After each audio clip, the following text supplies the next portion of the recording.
Tervetuloa Maailmankuvia-sarjaan. Tänään minulla on ilo ja kunnia esitellä teille Swami Sharada.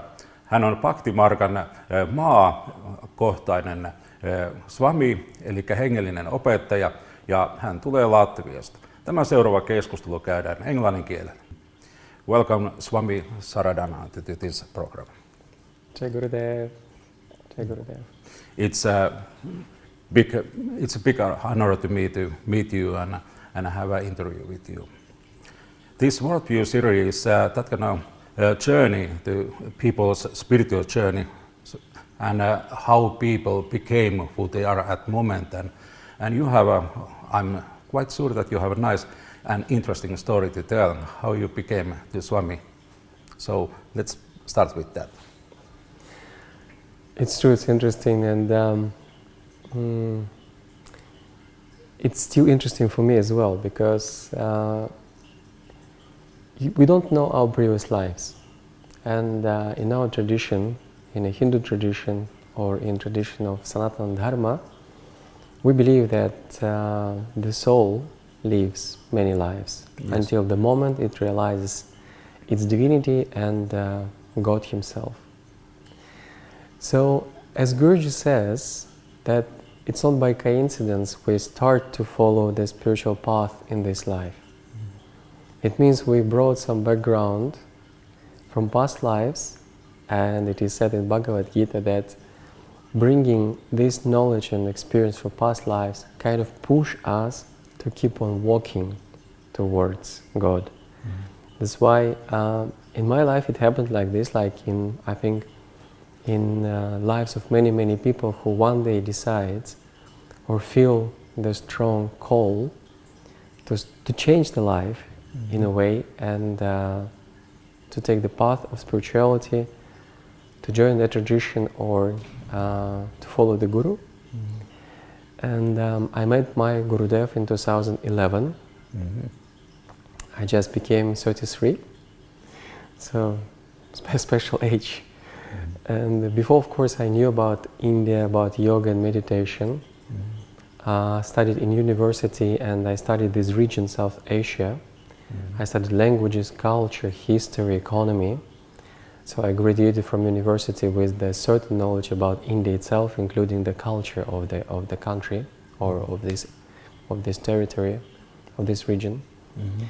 And I was thinking it would be nice to practice yoga, to meditate, and not just like that, of course. By learning and studying, I got already some feeling, some connection to India. And I also had a dream or inner plan that one day definitely I will go somewhere to Himalayas and do the meditation and put my whole life to spirituality. But it was like theoretical teenager's thinking, being a student. And after graduating university, I was working, went to the army also, and changed some activities and jobs and some places to live also. But finally felt that whatever I'm doing, it's good enough, of course. It's satisfying. And there is a certain progress in many things, in many directions of the life. But I still felt some emptiness inside of me. And I was thinking there is something else is waiting or expecting me in the future. So, and when the so-called culmination of this emptiness was there, I decided I need to move forward. And with my friends and colleagues, we went to India. And this is where, for the first time, I went to the ashram, to the monastery of a saint, and became vegetarian, started to meditate. And after arrival from this trip, I decided, yes, I change the certain parts of my life, and I will live differently. So, while being in India, I've heard of my future Guru Paramahamsa Vishwananda. So there was a talk, a message about one young and great Guru, a realized Guru living in Europe, in Germany. I was thinking that's so nice because it's easier from Latvia to travel to Germany than to travel to India. And I can do it like every month, find some time and possibility.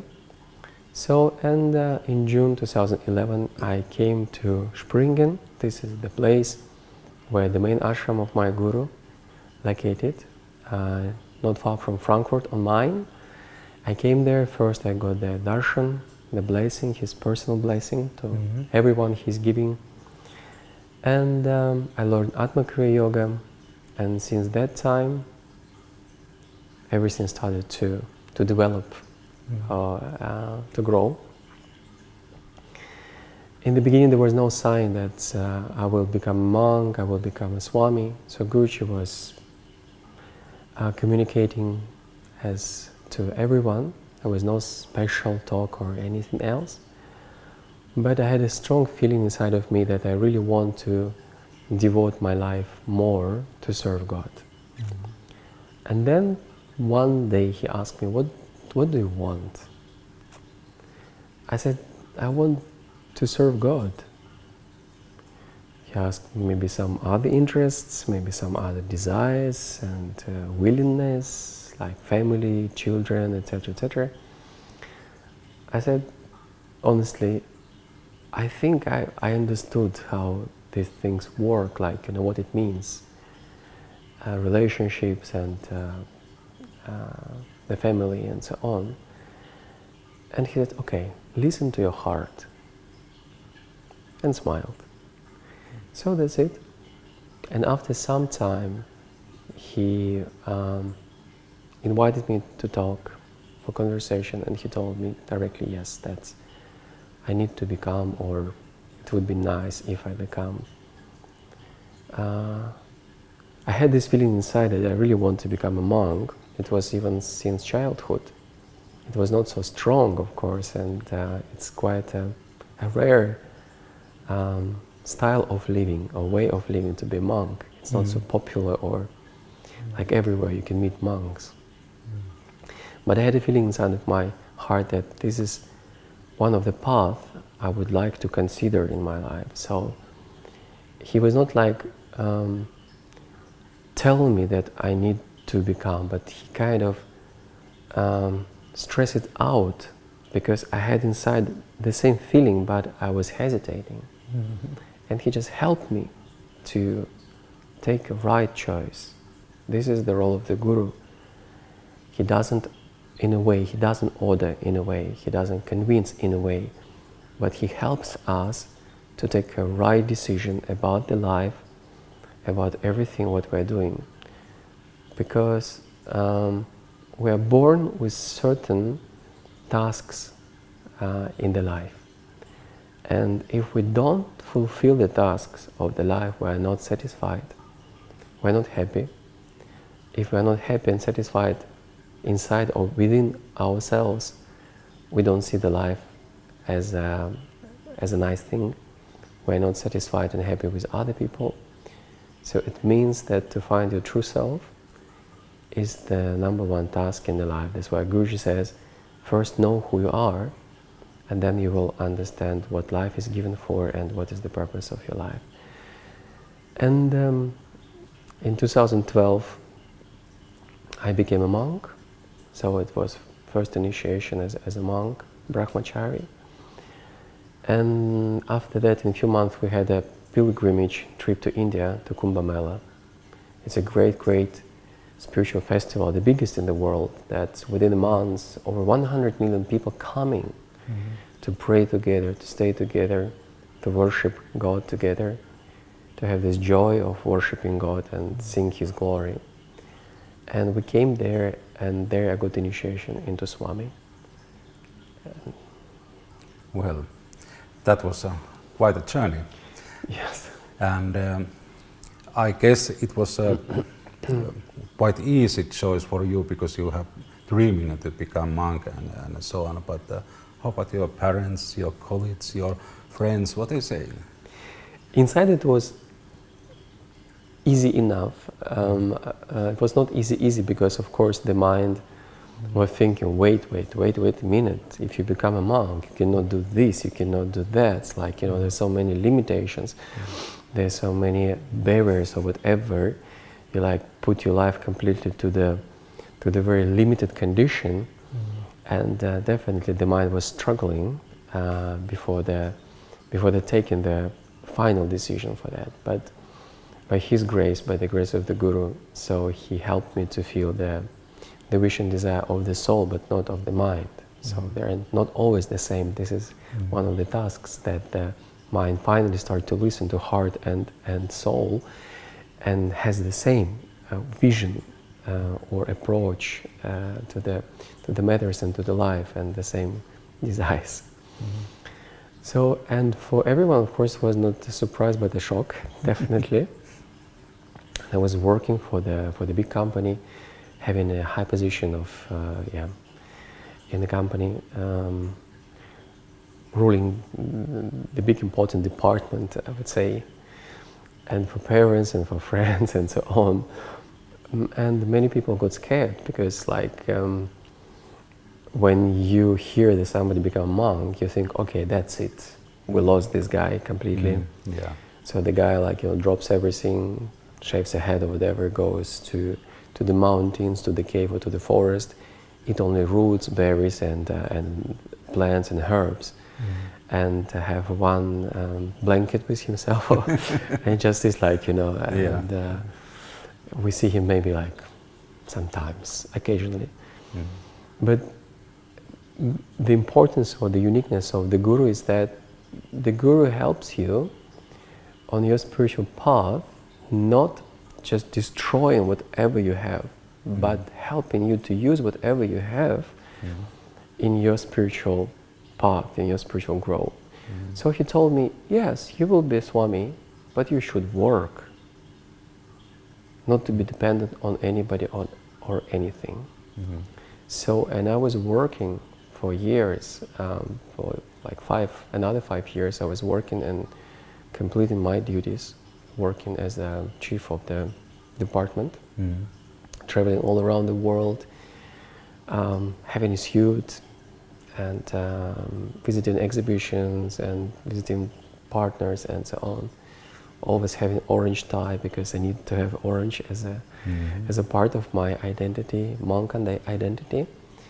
So the only thing which changed is my view on the things I'm doing.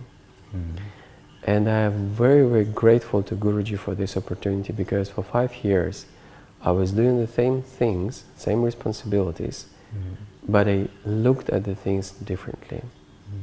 I was more, I would say, flexible and more open and more watchful and more listening to everything and everybody around. because when you do the things, you have your personal view, your subjective view. Yes.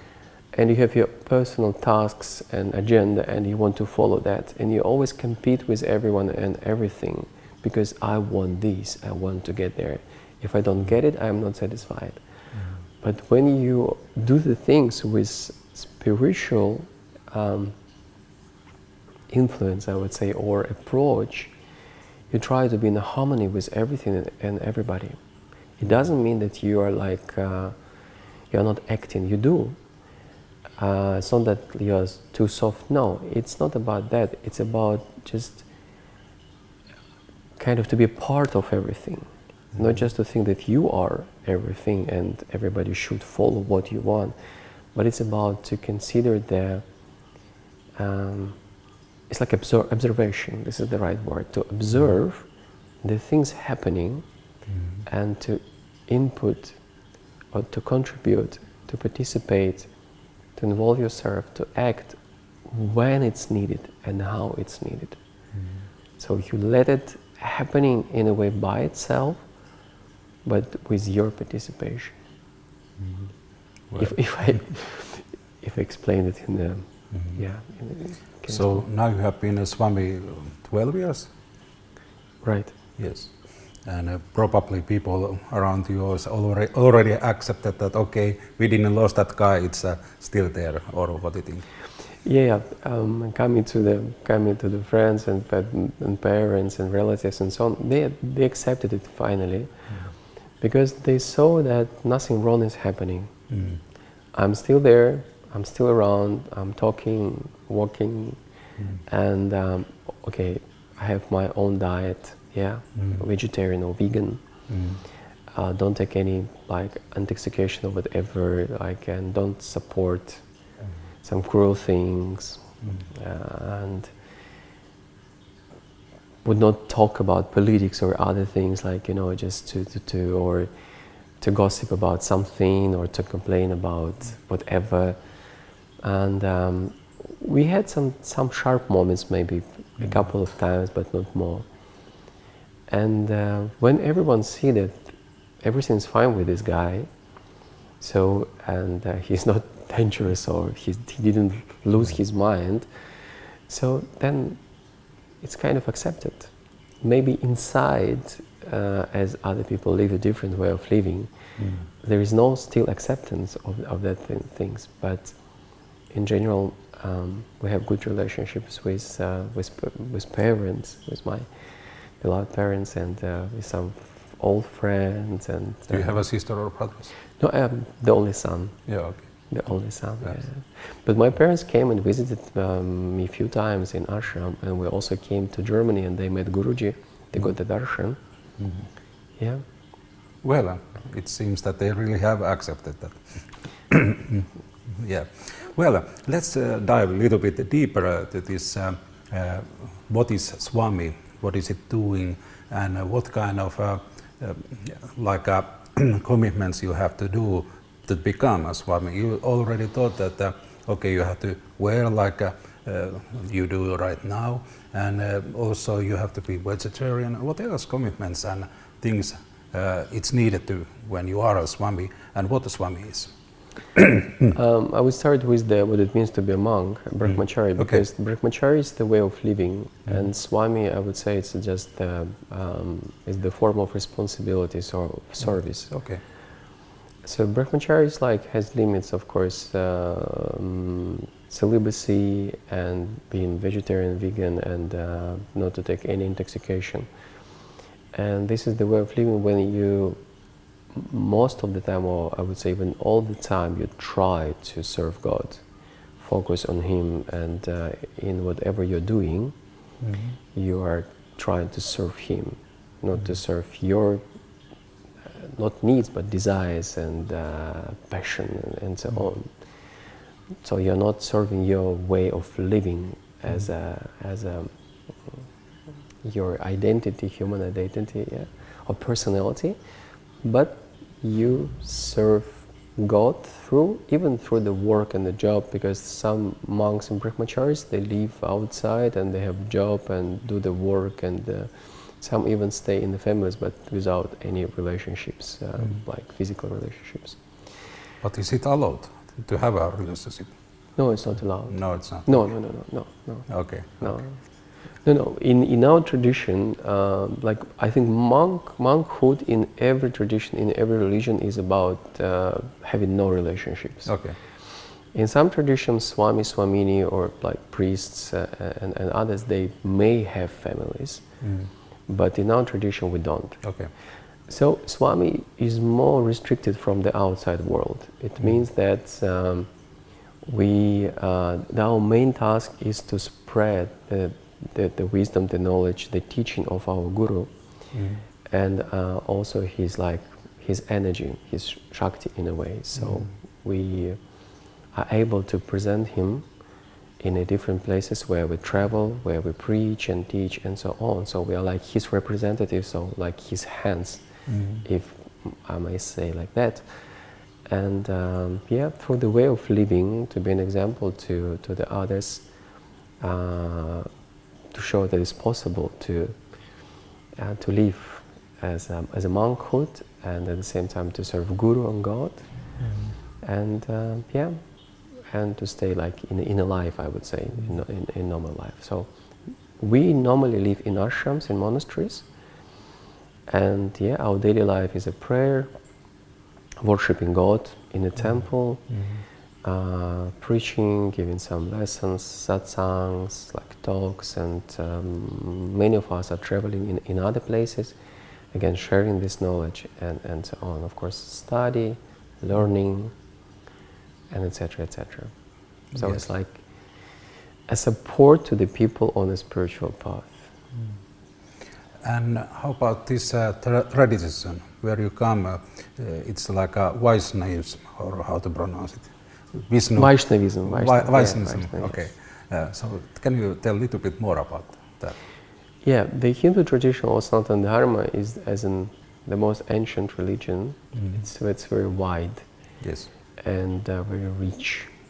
So, and the uniqueness of the tradition is that it's always growing and developing, if we can say it like this. So there's a brilliant saying from Rig Veda, Ekam Sat Vibra Bahuta Vadanti. So the truth is one, but the wise speak of it differently. So there are many like certain, I would say, like rules and dogmas, maybe in a way, like, you know, that's like how you behave in a temple, in many other things. But if you look at Hinduism as a religion, you would find it more as a culture, because culture is more open. So it means there are many directions, many teachings, many traditions inside of Hinduism itself, which is kind of shaping the Hinduism or Sanatana Dharma. And Vaishnavism is one of the directions or one of the teachings, of main teachings. If you talk about classical, like, you know, things of that is Shivaism, where people believe that Shiva is the one. Then Shaktas believe that the Divine Mother. So we believe that Lord Narayana and his avatars, his incarnations, like Rama, Krishna, Parashurama, Nrsimha, and many others, they are like, you know, we worship them, and Lord Narayana as the source of everything. So he's a god who has form and has no form, and he's like a source of all divine revelations or all divine forms. As Mahalakshmi, for instance, she is as a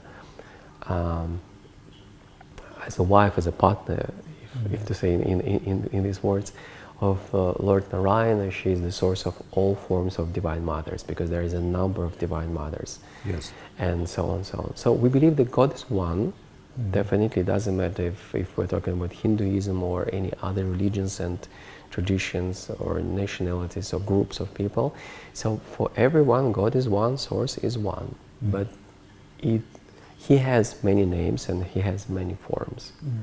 So just making a little bit clear that Lord Narayana is it's like a Vishnu. Or how do you there's the definitions of this. There's a Vishnu as a trinity, Brahma, Vishnu, Shiva.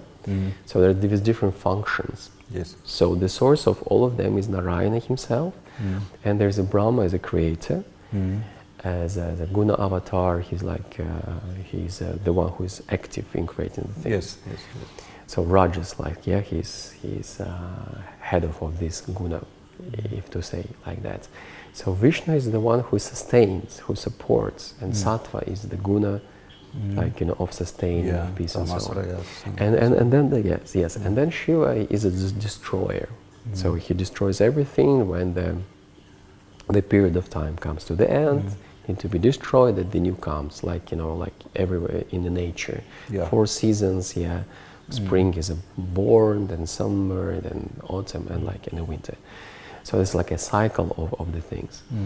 So Vishnu there is just one of the functions of the Lord of Narayana, because he's responsible for the creating. The Mahavishnu, the another one, is like a source of all universes, of all creations, like and Narayana is like, again, it's like absolute, the one who has no form and who has a form. Okay, yeah. Well, just wondering that in Hinduism there is so many creation stories as well, and sometimes it's like a cosmic egg where everything came, and but there is many creation stories. A lot. First of all, there are Vedas, 4 Vedas. There are also Puranas, like 18 Puranas. Yes. And then there are Itihasas like Mahabharata and Ramayana. Kurukshetra. Yes, So you see,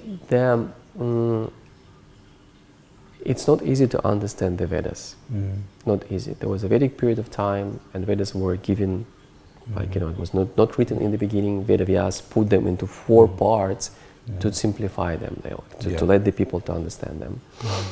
It was still complicated. Then, in a way, the Puranas came, like the stories of God and of His incarnations and relationships with the devotees, etc., etc. It was also kind of, it's nice and beautiful, but something easier was required. And in very simple language, try to explain it. Of course, there's much more to tell about it. Then Itihasas, like Mahabharata and Ramayana, they're very similar and close to humans' life. Because you see a lot of humans there participating, a lot of drama, a lot of fighting, like in every period of life. Actually, the humans always live the same way of living. I mean, the disputes, conflicts, and so on, and so, etc., etc. And from Mahabharata, for instance, Bhagavad Gita came out. So, and Bhagavad Gita was given in the end of Dvapara Yuga, especially for Kali Yuga, that people, like simple people like we are, living in a world, take it, only 701 verse in 18 chapters, read it, maybe daily. It takes 1.5, maybe 2 hours to read the whole Bhagavad Gita, and contemplate, try to understand it, because every shloka, every poetry, or every line there is explaining the meaning of life. So God is always talking or communicating to the humans, because we are never separated from Him. We are always in His presence, but we lost the feeling of His presence. That's why He's trying to reach us with something. That's why there are holy scriptures which need to be studied or read or went through at least, and have a glimpse and understand some core things. There are gurus. When I'm saying guru, I'm not talking about because the word guru is used widely everywhere right now. You can meet the word guru everywhere. Like the name of the shop can be the guru, and anything else, or the company. But when we say guru, it's not just a teacher, but the one who can bring you to God, who can help you to get the final realization. So, and the gurus, that sat or true gurus, are coming to realize this highest purpose of life. So that's why Hinduism is live and happening. I mean, the stories of Hinduism are happening all the time, because the guru comes and refresh the knowledge and start to communicate with you through the books, through the satsangs, through the yoga practices. Then every time you read the Holy Scriptures, your mind goes to these stories, and it doesn't matter that the story was happening millennia ago or thousands of years ago. The story is happening right now, because it's happening inside of you. So you become again closer to God. Then the japa, you repeat or recite and chant the name of God. And when you chant the name of God, from nowhere, He comes, because He's everywhere. So you make Him live right here and right now. And this is what it means to have God here, or to make an earth as a paradise. If we all call for Him, not ask Him, not demand from Him, not from the point of consumption, like give me this and give me that. And that's why people say, oh, I don't believe because I'm asking, He's not giving. Because He's not just a giver of something material, He is a giver of freedom, He's a giver of unconditional love. But we are not asking for that, we are asking for something small. And this small can be an obstacle on a way to become, to reach this final goal. That's why if we want God's presence, we need to call His name, to glorify Him, to do some rituals, to read Holy Scriptures, and then everyone will divinize the place inside and outside of him or her. And this is how the God's presence on earth will be real. So that's why the Hindu tradition or Sanatana Dharma is about that all stories, all written, all explained, is given to, in a way, to entertain our mind, that the mind, in the right way to entertain, that the mind is interested to read the story. It's a battle between semi-gods and demons, like, wow, that's cool. So you start to read, and the process of awakening of divinity inside of you happening. That's why, answering to the question, it's a wide range of different stories, a wide range of different names, a wide range of different forms to meet the requests of everyone in a spiritual seek. But again, the source is one, and the truth is one, but just the different ways. So ways how to bring us to Him. Now, what do you think, if we talking about example Hare Krishna movement, that they are saying that this Krishna is that original God and creator of everything and so on. Do you share their ideas, their thoughts with this, or what do you think? There's a difference in traditions, even in the Vaishnava tradition. There are like for so-called classical sampradayas, but there are more sampradayas. Like we have Hari Bhakti Sampradaya, and the gurus and the teachers, they in a certain time they explain their own feeling and vision of the things. So they want to emphasize that, like focus on Krishna Bhagavan himself. For us, there is no difference between Lord Narayana and Krishna, between Krishna and Rama. Some people divide, saying, oh, Krishna is greater than Rama. Some say Rama is greater than Krishna.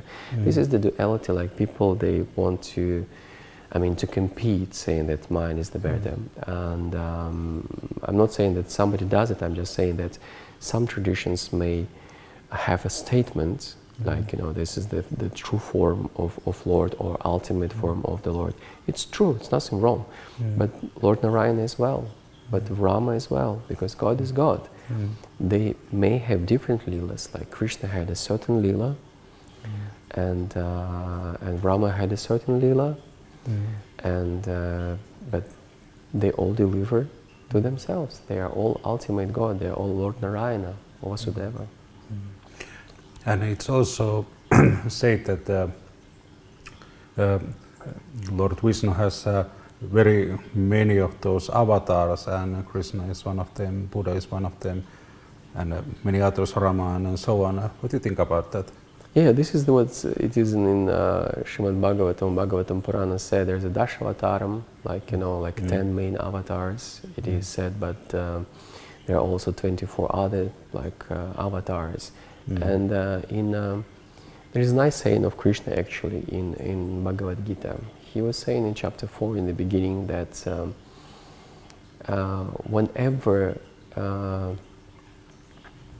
the unrighteousness take over the righteousness, like adharma is more pervading than dharma, then he comes himself to support righteous people and to punish in a way unrighteous. So it means that the God is not limited for his incarnations.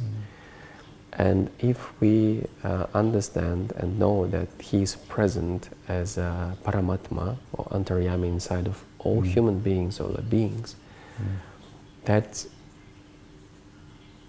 on spiritual path, coming closer to realization of this divinity inside of you, you also make him real. So it means that everything, in a way, to explain the meaning of avatar means the one descended, the one who came from above. Yes, indeed.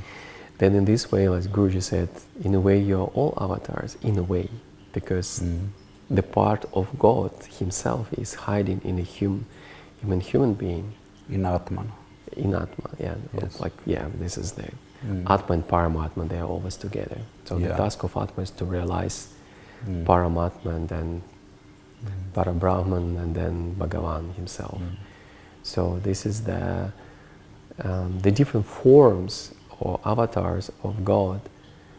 Even the true Guru, like we know the great examples of the gurus and teachers coming not only in Hindu tradition but in other religions as well.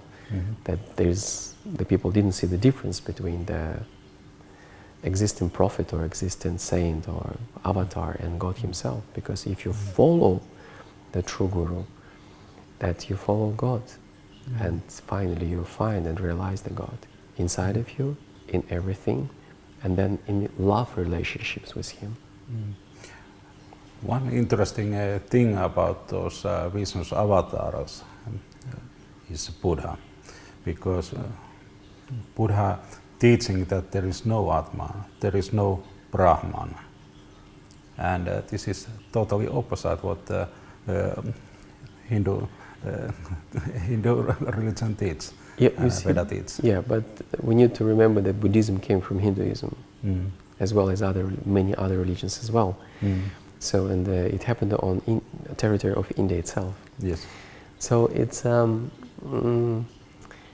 one of the stories or verses, to look at these things. So when Krishna Bhagavan left, we can say it like this. I mean, his mission or his lila was kind of over in the end of Dvapara Yuga. Then Kali Yuga started. Yes. Kali Yuga is called like a dark period of time. So dark means not that we are now in Kali Yuga. It depends. There are many. Again, there's many different views on that. As Guruji says, it doesn't matter in what yuga you are physically. It matters where your consciousness is, where your focus is. Okay. You can be living in the crater in the bottom of Kali Yuga. Yeah, but you can be completely in Satya Yuga. So for you, it doesn't matter where you are physically. It's about where you are. And also, there is a saying in our life and nowadays. We are where our mind is, or we are, we are there where our mind is, not where we're sitting physically, but where our mind is. So the corruption of the knowledge, the corruption of the teaching, the corruption of the preaching started to happen when Krishna left and Kali Yuga started. And people lost belief in a Vedic traditions at that time, and they became kind of lost in general. Then it is said, again, it's one of the verses, like one of the ideas, that God decided to send or to be incarnated, the one who is not talking about the Vedas, who is not talking about Bhagavan, who is not talking about Shriman Narayana at that time. He's not talking about Atma, but just talking about no desire, no suffer. Realize yourself. And it became so popular because it was so easy. But the problem is that you can reach very high levels of spirituality, definitely. Even worshipping Divine Mother or worshipping Lord Shiva, you can reach their abodes. There is no suffering there. It is over the three gunas. But the soul, the Atma, which is inside of everyone, you cannot deny the nature of the soul. And the nature of the soul is Bhagavan, is God, is Parabrahman or Brahman. So it means that the soul which is residing in any human body wants to come back to relationships with Bhagavan himself, with God himself, and never lose this spot. So it means that you can come to very high spiritual realms, but you still need to come back to realize him as a Bhagavan with relationships of love, of divine love, because God is love. So what I'm trying to say, that Buddhism, from our vision or from what I know, it's a nice teaching and philosophy, and kind of, it's not a religion, it's not talking about God, but it helps a lot to understand who you are, but it's not yet enough to realize the final purpose of life, the relationships with God. So it's already a big step and a huge step, and to be a good human, definitely this philosophy helps a lot. And there are also some ritualistic activities and a lot of meditations and a lot of sadhana, a lot of tapasya like asceticism, and there are many things which help you to discipline yourself to overcome your false ego. There are many great people following the Buddhism, like in teachings and so on. But again, it's not just for this life. It means for the soul, for the Atma, it's not enough. Atma wants relationships with God. That's why, of course, as I'm representing Vaishnava tradition, that in the end everything comes to these relationships between Atma and Bhagavan, between, for instance, Bhakta and Krishna, or Bhakta and Rama, or Bhakta and Narayana.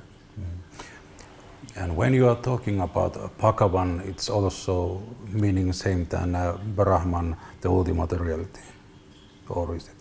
No, Brahma. When we talk about material things, the one who created is Brahma. Brahma is creator, but yes, that ultimate reality behind everything, Brahman. Yeah, Brahman. Yes, it's true. This is the Advaita philosophy, which came exactly after, not after Buddhism. Buddhism still, grow and exist, and that's good. So, but Adi Shankaracharya came in the 8th century,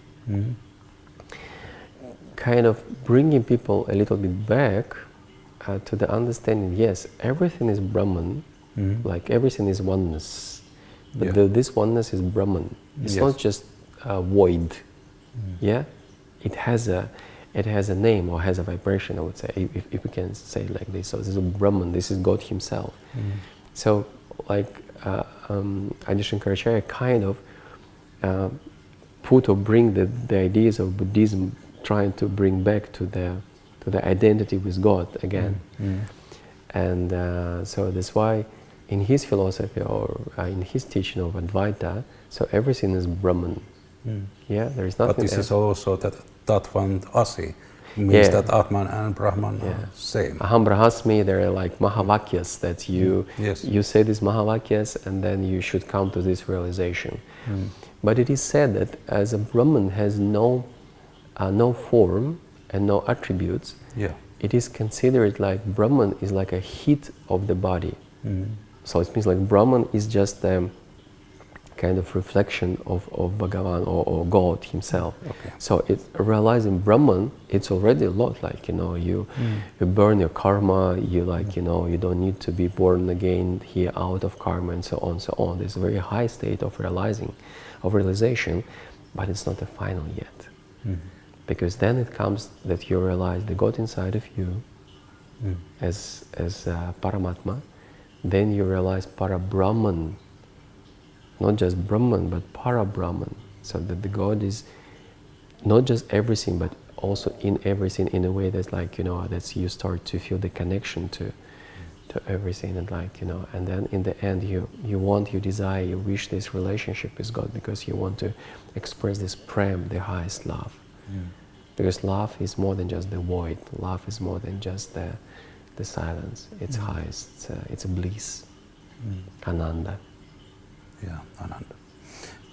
I have sometimes thinking about this when I compare it to teachings of Buddha and teachings of Veda, and somehow when I'm thinking in idealistic level, that it seems that this Brahman and nature of Nirvana is quite close of each other when we're talking about in idealistic level.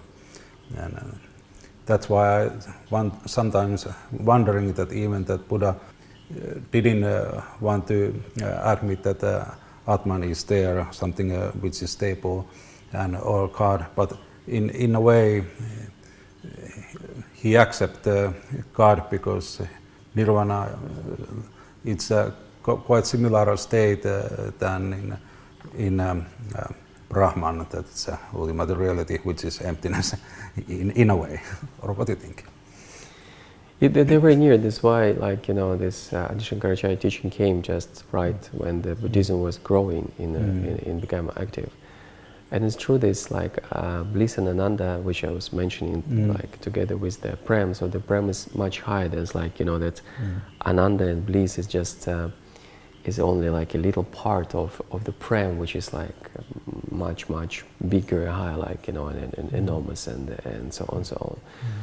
So, and we think that we want to enjoy, and that's why when we talk about, it would be nice, like, you know, to disappear completely and just to be keeps like in the silence and like ananda and enjoyment, because it is very much, I would say, matched to the way of living. Like, you know, we want nice weather, we want to enjoy the warm sand and water, and like, you know, chaise-longue and enjoyment, like, you know, that's nothing disturbs you, and then just enjoying the things, like enjoyment.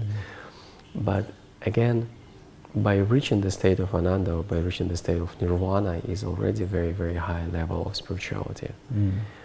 And but the soul won't be satisfied, because it's not enough for the soul, because the soul knows there is something great and higher. And this is the Prem, that the unconditional love, or like God Himself. So it means that the bliss of God, it's just much more than there's a quality as a bliss, I would say. That's why after that, if to follow the logic of development, spiritual development, after that, the soul still comes back here, comes back to earth to move forwards. Of course, it's no longer just a normal soul which is trapped to the material world. It's already very high consciousness, which knows that what is the purpose of life and what needs to be done. But this, the God realization is not there yet. The full God realization, and it may happen only through the grace of God Himself. So it means there are different steps and different levels. We're thinking that the purpose of self-realization, the purpose of spirituality is just to get self-realized, but this is just like a first step. Self-realization, to understand you're not the body, you're not the mind, you are the soul. But then the further steps are already there. That's why, as Guruji said, there are many self-realized, but God-realized. Or as Krishna says, among the people, among thousands of people, hardly one is striving for perfection. Among those who are striving for perfection, hardly one reach Him. And among those who reach Him, hardly one knows Him in truth. So it means that is a lot of things need to happen before we realize God. But there is an amazing thing which is called grace, kripa, and that's why for those who really want even without knowing what it means, because we don't know what it means to be God realized or even self-realized. It's not the theoretical part, it's like, that's just the experience. But believing inside and having the faith for those one day should be the true Sadguru, the one who can do that for you, the one who can help you to destroy your, or to let you transform and change your ahankara or false ego and divinize your whole beingness from inside. And that's, the Guru is for that. The Guru is not just to follow him for just, oh, I have a Guru, like, I'm protected from whatever. It's not. Yes, but this is actually, the Guru is, one of the translation is he's the remover of darkness, and the one who is heavy, because he's heavy for your ego, he's heavy for your false identity. So, but without Guru, you cannot remove that obstacles from your spiritual path. One day, one life, everybody realize that. But again, not everyone wants to go so far or so deep, or just for somebody it's enough, just something. It's I would say readiness of the soul, of the consciousness and jiva, that how much you really want and sincere on your spiritual path. If we're thinking about enlightenment, is it only way to reach enlightenment through the bhakti yoga and to be with some guru? Is it only way?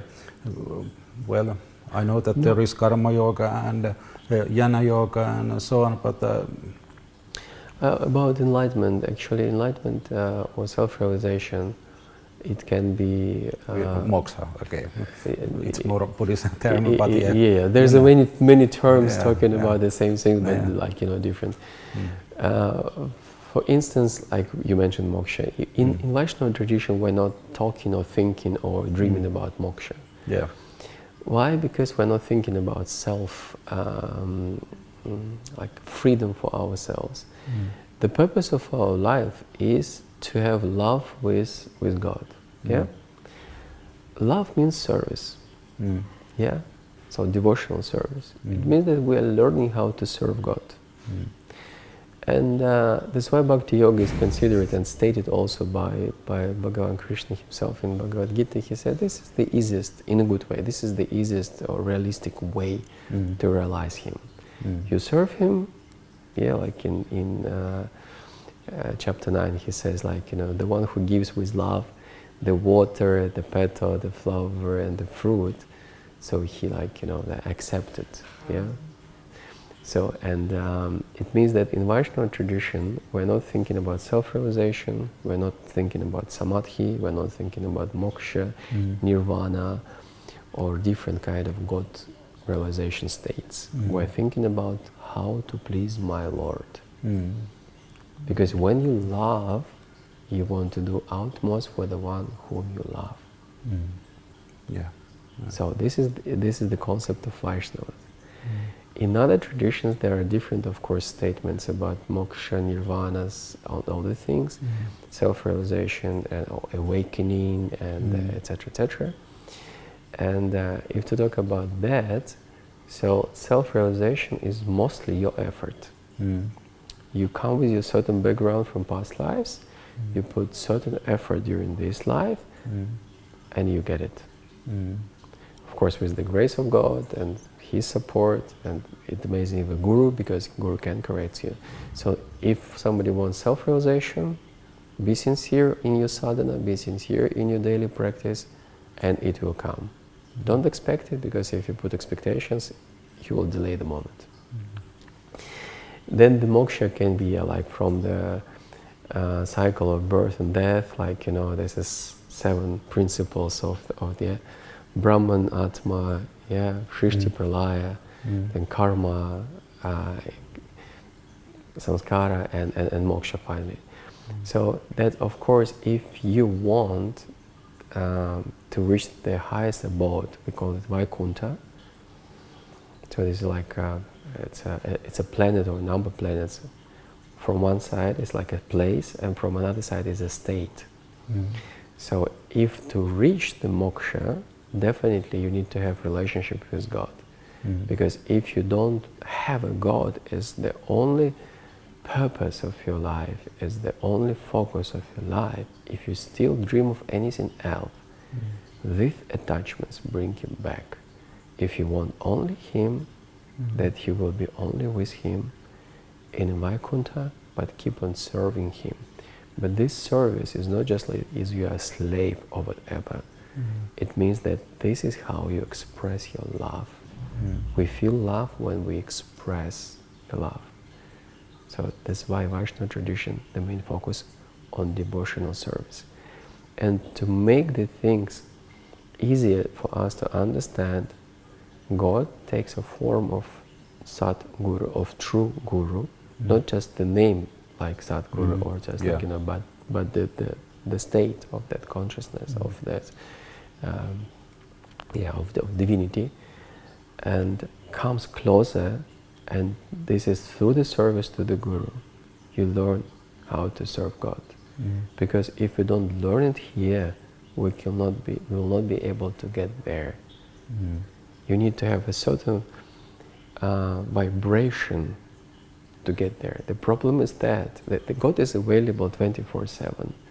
Is that we are at different vibrations, I would say. Yeah. Lower we are, like, you know, lower food we eat, like a lower way of living we like, you know, follow. Lower vibration we have, more far we are from God. We don't feel Him. That's why many people say, "Where is God? Show me." Yeah. Do your effort, you will not only show Him, but you will be always with Him. So we need to purify and cleanse ourselves completely, that we increase, uplift the vibration to the level of divine vibration, that we can be in His abode or His realm. That's why it's possible to have the complete or final realization, or you say it is a moksha, while being in the body. But be already completely with Him. As long as you need to be present on earth, you will be for certain functions, for certain things, but you will be with Him already. So, and when you leave the physical body, you get the spiritual body or light body. And and if we're thinking about in Hinduism, there is also different lokas. Do we have to go every lokas through until we reach the God, or why there are lokas? no, there are different lokas, definitely. The patala lokas, like, you know, This there's puloka or what? yeah, Bhuloka, there's like many different Indra loka, like, you know, Satya loka, and a lot of different lokas. That's why, again, why Krishna said that that Bhakti Yoga is the easiest, because He wants us to dream about, if to say it like this, or to think about, or to focus on the right word for that, only on Him and His abode of Vaikuntha, that you can avoid reaching any other lokas. Even if they're great, even if they're like in different paradises, and like Brahma Loka, or like then Ananda Loka of Divine Mother, or Shiva Loka of Shiva, it's already like wow. Especially Ananda Loka and Shiva Loka, there is no suffering from, like, you know, from the gunas. There's already like a special abode for that. But again, the soul need to come back, and you need still make a journey. What I'm trying to say, that if we're already in a body, if you're already introduced to Bhakti Yoga, if there is already a master, a guru in the world who can teach it, like, you know, in a way that you realize it and learn it and follow it, that there is a great chance during this life to come to the highest abode, to the lotus feet of Lord Narayana, or to the feet of Sadguru, and which is actually there. In this way, it's the same. Then why should be any other interest in the spirituality or anything else. There's many nice and beautiful things, and there's a lot of nice things. But if I know that the highest is available, why do I use anything like, you know? And when you have reached that final destination, your ultimate goal, what happens then? You have your personal God. Actually, this is like, it is said that there's a kind of chambers, like, you know, that's where every soul, every jiva, or just because the soul keeps individuality. This is the whole idea about making, I would say, humans and the world, that the part of God, like, you know, have kind of independent individuality, that they have the love relationships in the things. So it means that you are being there and serving God and enjoying His presence and enjoying the love. So are you losing your individuality, or are you just... No, individuality stays, but not as your current body, not as your current...